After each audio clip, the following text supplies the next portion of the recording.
The third season of House of the Dragon has recently come to its conclusion. The hour and 10-minute finale sets up pretty much all the bases needed for the show as it goes into its final season. At least I'm pretty sure season 4 is the final season. And how does season 3 compare to the previous 2 seasons? Well, today I'm going to be drawing as many comparisons as I can and going over some of the criticisms of previous seasons and comparing them to the third season, as well as giving my own thoughts, insights, and analyses, and a final review/rating at the very end. One of the biggest criticisms of the second season of House of the Dragon, which I also kind of have, is that the second season was extremely slow-paced and there was very minimal action. That's not to say there's a lot of things I didn't like about season 2, for example, Daemon's trip to Harrenhal and all of his, old god blood magic tripping balls visions, but a lot of that definitely could have been condensed down into one episode, maybe 2, but it stretched over quite a few. I think the best way I can describe season 2, at least how it felt to me, is that each individual plotline, like King's Landing and Dragonstone and Harrenhal and all these different ones, all these different plotlines could all, like, fully on their own from start to finish fit into a single episode, but they were all stitched and spread out across a whole bunch of across the entire season, when each one of them had enough runtime roughly to fit in an episode. So it progressed very slowly. That's not to say season 2 didn't have some big highlights, like the Battle of Rook's Rest, for example, but in general the pacing was quite slow and a lot of people were disappointed at the general lack of overall, like, big forward-moving progression of the story. Thankfully, it seems that season 3, for the most part, doesn't really follow that trend. Season 3 had a whole bunch going on. It opened on a big battle, it closed on a big battle, it had a pretty interesting battle in the middle end section, and a whole lot of dragons. My goodness, so many dragons this season. It was wonderful. My favorite Red Noodle Boy got a whole bunch of screen time, and that made me very happy. I'm quite happy that towards the end of the season, season 3 kind of started pivoting away from Alicent. I'm gonna be honest, she's not really my favorite character, at least in season. I didn't really like her very much in season 2 or for the bits of her in season 3. So I'm glad towards the end when they started moving towards a lot of the more high action-y, just high CGI effects bits. When they got to those plot lines, I'm kind of glad they pivoted away from her and kind of just quietly wrote her out for the end of the season. And this season was very, very good at making you feel sympathy for a lot of the characters struggling with their struggles. If there's one thing season 3 did extremely well, is it was making you really feel for a lot of the characters who were, like, suffering or afraid or whatever. For the first 2 seasons, I didn't really feel sympathy or any sort of positive emotions towards Aegon. I thought he was quite entertaining and humorous to have on screen. And his actor is brilliant. But the character itself, I didn't really feel a whole lot of sympathy. Like, when Aemond burned him out of the sky on Vhagar, like, I didn't feel a whole lot, to be honest. I mean, I, like, kind of saw it coming. Like, of course, Aemond is gonna try and kill his older brother to take the throne. Like, obviously he's gonna do that. And I couldn't exactly blame him. Aegon was a horrible king while he was on the throne. But season 3 really, really turned that around for me. It really made me feel for him a lot more. I'd say the most notable scenes of Aegon in this entire season are, obviously, most obvious, Sunfire coming back from the dead, even though he wasn't dead. That moment where Lord Larys said, you know, you had all the advantages that your brother had, if not more so, and you were a terrible king, but you were also a terrible man. Like, that really hit me. It hit Aegon really hard, and that also really hit me a lot. I was like, damn, I see Aegon taking that, and he's just like, fuck, Lord Larys is right. And I'm like, then I really started feeling the sympathy there, you know? And I'd say the other most notable moment is when Aegon confronted his brother at Harrenhal in the season finale. Overall, they did his character a ton of justice in this season. A ton of justice. I also really like that scene where he kills that guy with the Conqueror's crown. That was quite good. I liked that a lot. As for other characters that I really felt for, I mean, I already kind of felt for these characters, well, at least one of them, beforehand in prior seasons, but I really started feeling with them now. Poor Helena, man. She was just suffering so goddamn much. I had no idea that she jumped from the window in the books, or at least took her own life in the books, because I haven't read Blood and Fire. I know a couple of little details from, you know, internet spoiler trolls, but I had no idea that she did that. So I was quite shocked and I was quite depressed. But another big highlight for me this season, I didn't expect this to be a highlight, when it pivoted to the Hightower section in Tumbleton. I thought I wasn't really gonna like that, because I don't know, it just didn't, like, at first it didn't really give the best first impression in my opinion. But as soon as they introduced Daeron, and set up his dynamic between him and Ormond, as well as his dynamic with Gwaine. Was that his name, Gwaine? That's his uncle's name, right? When they set up Darren's dynamic with his immediate surrounding family, I got so invested in that plot all of a sudden. I think Darren's actor did an incredibly good job of portraying the child who is stuck with, you know, a parental figure / ward that he doesn't want to be around, is afraid of, and knows that he's completely crazy and wants to get out. And his other immediate families, like his uncle, he begs for their help and is like, please just stay here. Don't leave me alone with this complete psycho. Because I had no idea what to expect from Darren as a character. I knew he would be introduced this season and would play a crucial role in the season, but I had no idea what to expect from him or his actor. Man, one of the biggest highlights of the entire season, if you ask me, that dynamic in Tumbleton. I really liked that a whole lot. I've been Team Black all the way. I've been rooting for the Blacks the whole time, because, like, I really saw zero reason to root for the Greens, but I actually started rooting for some of the Greens this time. I'm starting to flip a little bit. So, you know, put my head on a spike or whatever. And speaking of the Black Targaryen banner, why don't we flip over to our new King's Landing plot? We got Rhaenyra struggling to rule, and we got the Dragon Seeds, and we got Daemon still kind of losing his mind.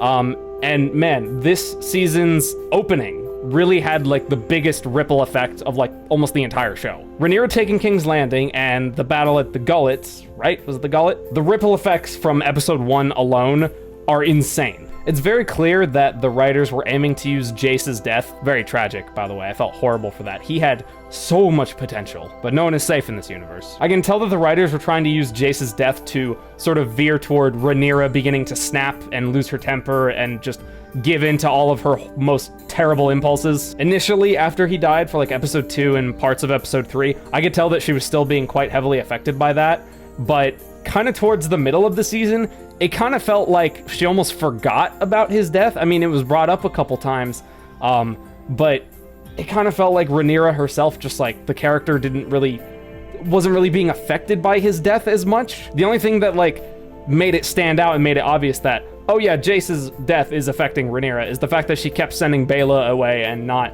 having any interactions with her because she partially blames her for what happened. But then towards the end, in like the final 2 episodes, when Rhaenyra really starts snapping, it kind of feels like it comes slightly out of nowhere. Now, I suppose her being kind of neutral in her outward expression while she's struggling to rule after, you know, the crown's treasury was taken and, you know, her son was dead and all these pressures from the small folk and all this, like seeing it just sort of build up, like it kind of worked. It was kind of effective, but I think the lead up to her snapping and her sort of just completely indulging the idea that she is the prince who was promised at the very end, and her just kind of going pretty much full psycho, I feel like the buildup could have been a little bit better, personally. I think all the events that lead up to it and all the like story beats that are tied into her just kind of going full I am the chosen one at the very end, I think all of the beats and the actual stories themselves are fine, but I feel like they're not connected enough, and I feel like we don't see the effects of them as much as we should have. One of the scenes, and well, I guess 2 actually, I think it was 2. Some of the scenes where we definitely do see that is when Rhaenyra talks to Helena after Alicent has left, and she gets very like, what have you seen in your visions? Like, you know, trying to figure out like if she really is the chosen one or whatever. I think those scenes definitely show that, but I don't think that's enough. I think having her like snap at her council a little bit more would kind of lean in more to it a little bit more and make the build up a little bit more obvious. I'm not sure if they were trying to be subtle about it. I mean, I doubt they were, especially in this universe. But I don't know. I feel like we could have seen more emotional and expressive ripple effects from all the events that led up to how Rhaenyra was acting in the finale. That's just my opinion, though. So much better than Daenerys in the Dragon Show, not Game of Thrones, the Dragon Show. Much better than how it was done in the Dragon Show, but I still feel like a little bit more could have been done. The reveal of Alice Rivers being an immortal who was also like, what was she, Harren the Black's wife, I think? And like she was gonna have a son who was related to Harren the Black, and then, you know, he was dying. Oh yeah, he was like dying in the Dragonfire, or got really burned from the Dragonfire when Harrenhal was burned, and then she tried to save him, but in doing so she got herself cursed and now she's immortal forever. I don't know if that was in Blood and Fire. I don't, but I kind of preferred Alice as a character in season 2 when she was just this like enigmatic, sort of mysterious witch who was like a active agent of the old powers. I think the mystique surrounding her and the general mystery surrounding what she is and like, is she even human? Like that being up for question. I think that was a little bit more interesting than what they did in season 3. I think her being an avatar of the old gods was like a little bit more interesting in my opinion, because, you know, then there was the whole thing where she wanted to sleep with Aemond and marry him and all that. I don't know. I never much care for the romance in these shows, and let's not even talk about Mazaria, the White Worm. Let's not even talk about that. The only part of her character that I liked this season was that some of her old contacts, you know, on the, you know, within the crowds of the small folk, were kind of like, you know, you just became the type of manipulator you said you never would be.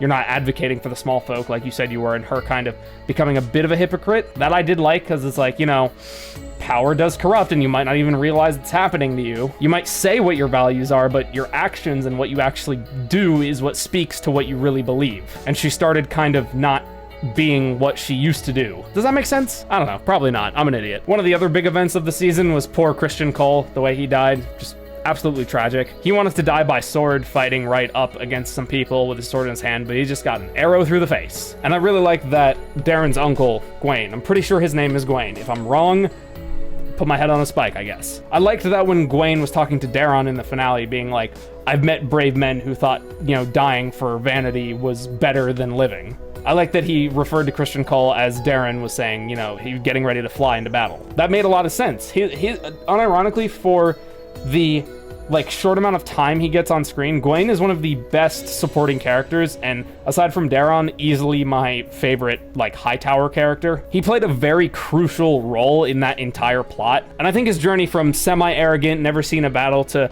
going to war with Christian Cole and seeing the real horrors of war, to, you know, being like questioning Christian Cole about his honor, you know, since he was betting Alicent and all that, and to eventually being like, you know, we don't have to die here, I'm gonna leave, and then, you know, being there for his nephew. I don't know if being there for his nephew was ever his intent when he was leaving Christian Cole's small remaining little gang of raiders, but it does go to show that dying in battle for the sake of the vanity of honor sometimes isn't always worth it. Sometimes you're needed elsewhere and you don't even know it until you get there. But if you die in battle, you're never gonna get there. I liked that whole plot line from start to finish. It was great. Now let's talk about the dragon seeds. Hugh, Ulf, and Adam, the brand new dragon riders, are riding some of the biggest and strongest dragons left in Westeros. Hugh has Vermithor, Ulf has Silverwing, and Adam has Sea Smoke. I remember seeing this really funny comment. I don't remember what video it was on. I think it was one of those edits of like the dragons with subtitles. I love those videos. Actually, it might have been in the video. It was either a comment or one of those videos where it was like Sea Smoke, and it was like, you know, quoted Sea Smoke, hey, you want to see how I got my name? Then he breathes fire, and then he's like, Sea Smoke.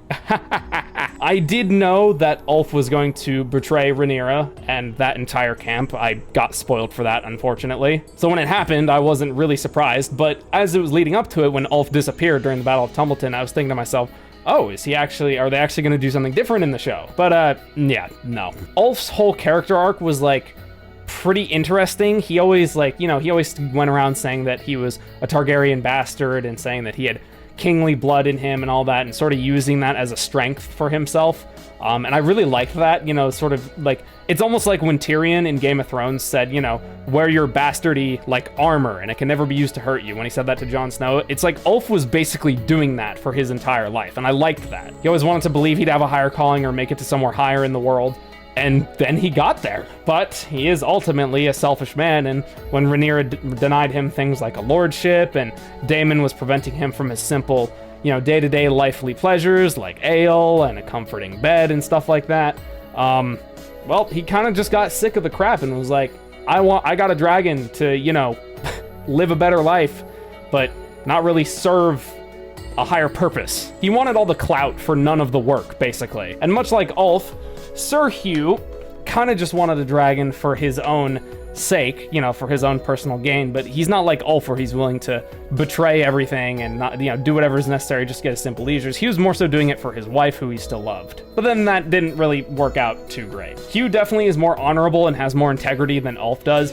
but it probably isn't enough to, keep him from potentially turning against Rhaenyra. Ulf is 100% selfless. Hugh is kind of like 50-50 down the middle, definitely selfish, but also still cares about other people and has other people he cares about and wants to use his influence to help. And then on the third end of that spectrum, we have Adam. He always wanted a higher purpose and sought a higher calling and a higher standing in life, but he was a lot more righteous and honorable and virtuable. And when Seasmoke found him and he found Rhaenyra, he was like, this is it. This is my opportunity, not only to getting good with my father's graces, but also the queen and my dragon. He deeply appreciated what he had been given and kept to the value of his word. After all, for a long time, the value of his word was the only thing he ever had to offer anyone. So the fact that he has continued to uphold that value, even when he has been risen so high up, is very nice. That's good. We have 3 different distinct cases of how gaining a dragon can affect different types of people. Pure selfishness, kind of like half selfishness, but also like kind of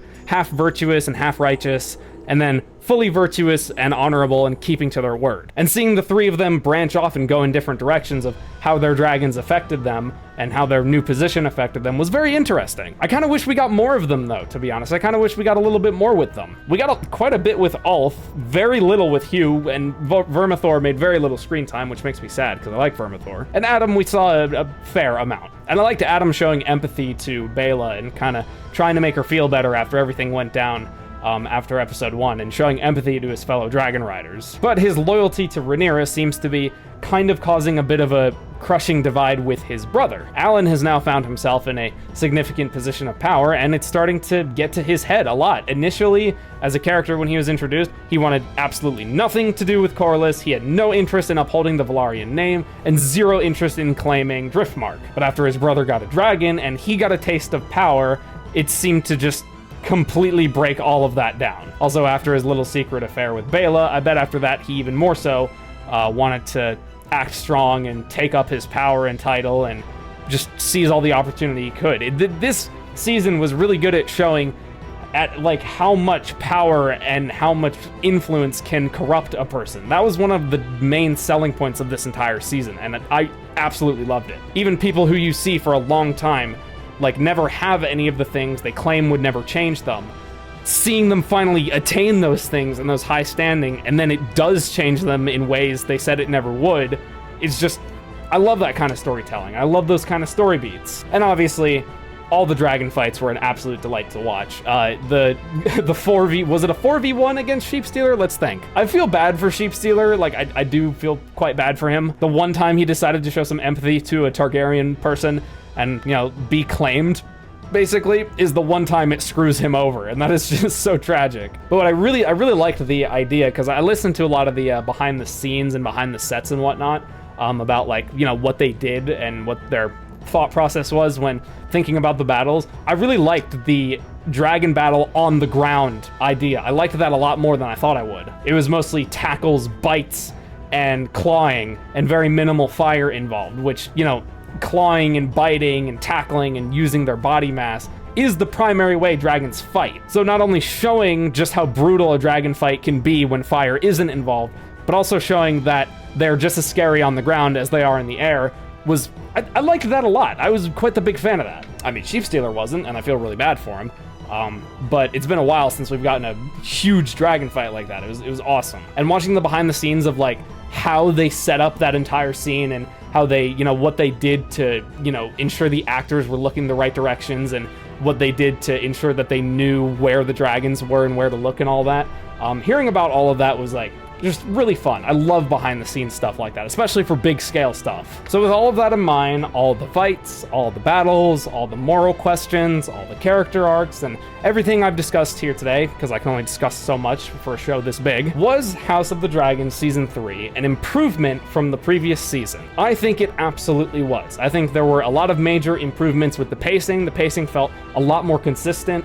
The plot felt like, it told you semi-subtly and wasn't overly obvious about it. It sort of communicated to the viewer a little bit better of when the pacing was going to change from something high action or high speed to something slow, and also communicated going from slow to fast. pretty decently. So when things slowed down, it felt like it made more sense, and when things sped up, it also felt like it made more sense. Now, would I call season 3 the single best season out of all 3? I don't think I can. I like it more than season 2, but I think I like season 1 just a tiny bit more. Season 1 felt really airtight and like pretty perfect. Like there were very few issues I had with it, and there was a lot I enjoyed about it, especially the acting. But season 3 was still very, very good. And if I were to give it like a number rating, I think I would give it like, if I were to give a low end rating, I'd say like a 7.35 out of 10. Higher end rating, like an 8.8 out of 10. So meet roughly in the middle, that's like 7.9, 8 out of 10. The fights were good, the characters were great, the acting was brilliant, the effects were really good, and the pacing was much more just bearable and better paced than in the previous season. The season was really depressing, but the fact that it made me feel so many things is what made it so great. But what do you think? Do you think season 3 was definitely the best out of all 3 of them, or do you agree with me that season 1 is just a tiny bit better / more enjoyable? But like I said, that's my opinion. Were you happy at the sheer number of dragons in the season, or do you think there should have been more emphasis on the character dynamics? I don't know, but be sure to leave all your thoughts about House of the Dragon season 3 down in the comments below. I would love to read some. I'm pretty sure season 4 is the final season of House of the Dragon, and I think when it comes out, I'm probably going to do an episodic coverage of it. I was considering doing it for this season, but I kind of had a lot of like other videos and projects I wanted to work on. But I think for the final season when it comes out, I'm going to do an episodic coverage of it for all of you to enjoy. And if you ended up enjoying this video, then I would really appreciate it if you would hit the like and sub button. That'd mean a lot to me. That'd be very cool of you. And while you're at it, feel free to check out the channel memberships or the Patreon if you want to show me a little bit of extra support. Not only do you get access to a whole bunch of exclusive rewards like early video access and emojis and a Discord role and director's cuts and a whole bunch of other cool stuff, but you also directly support me in the process and help keep this channel running. But that is going to do for now. Thank you all so much for watching, and yeah, have a good day, everyone.